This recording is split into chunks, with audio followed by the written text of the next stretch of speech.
Kepala RSPAD Gatot Subroto menjelaskan jika kondisi kesehatan NMB mulai stabil jika dibandingkan hari sebelumnya. Kesehatan Gubernur Papua Lukas NMB lebih baik dibandingkan dengan tadi malam, dan dalam kondisi yang stabil, kata Albertus selaku Kepala Rumah Sakit Pusat Angkatan Darat, RSPAD, Gatot Subroto di Jakarta Pusat pada Rabu, 11 Januari 2023. Kendati demikian, Albertus enggan membeberkan detail mengenai penyakit yang diderita NMB. Ia berdalih jika riwayat penyakit yang diderita seorang pasien merupakan rahasia medis. Itu rahasia medik. Jadi kita nggak usah membuka di forum ini, jelas Dr. Letjen Budi Sulistya selaku Kepala RSPAD pada Rabu, 11 Januari 2023. Meski demikian, Budi menyebut jika Lukas NMB diperiksa oleh beberapa orang dokter dari berbagai spesialis penyakit.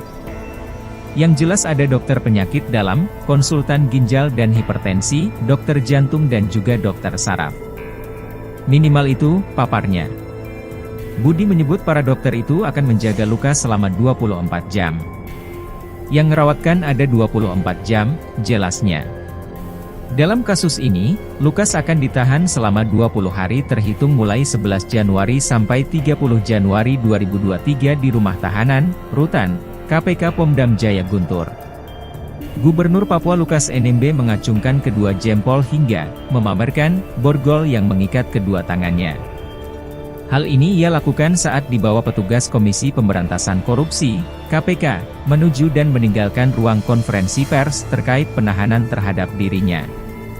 Saat itu, Ketua KPK Firly Bahuri, juru bicara bidang penindakan dan kelembagaan KPK Ali Fikri, dan sejumlah dokter Rumah Sakit Pusat Angkatan Darat, RSPAD, tengah bersiap di lokasi konferensi pers.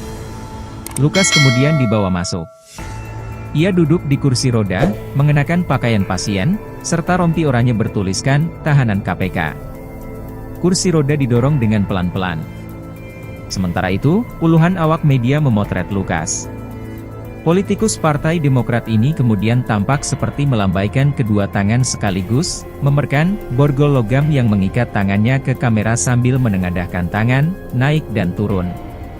Selain itu, Lukas juga mengacungkan kedua jempol tangannya kepada wartawan. Setelah konferensi pers ditutup dan Lukas dibawa kembali ke ruang perawatan, ia juga melakukan hal yang sama.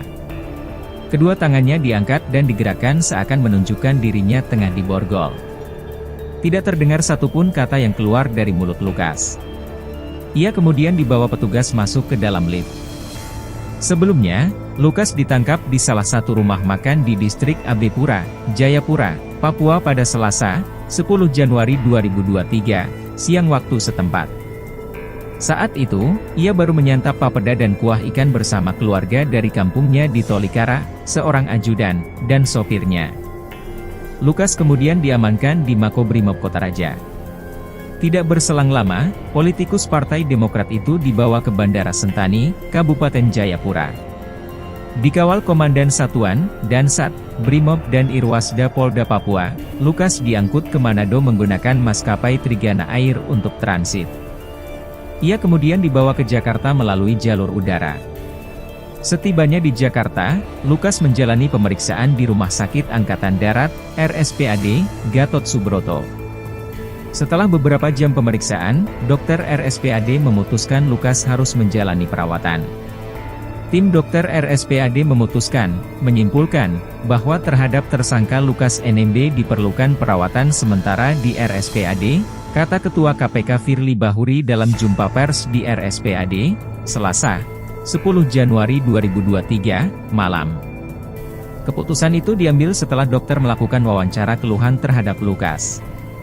KPK kemudian mengumumkan Lukas NMB resmi ditahan selama 20 hari pertama, terhitung sejak 11 hingga 30 Januari.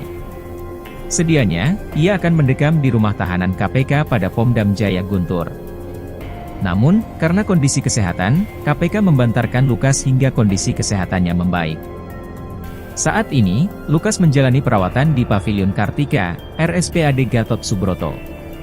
Ia ditangani sejumlah dokter spesialis. Penulis Syakirun Niaem, editor Bagus Santosa.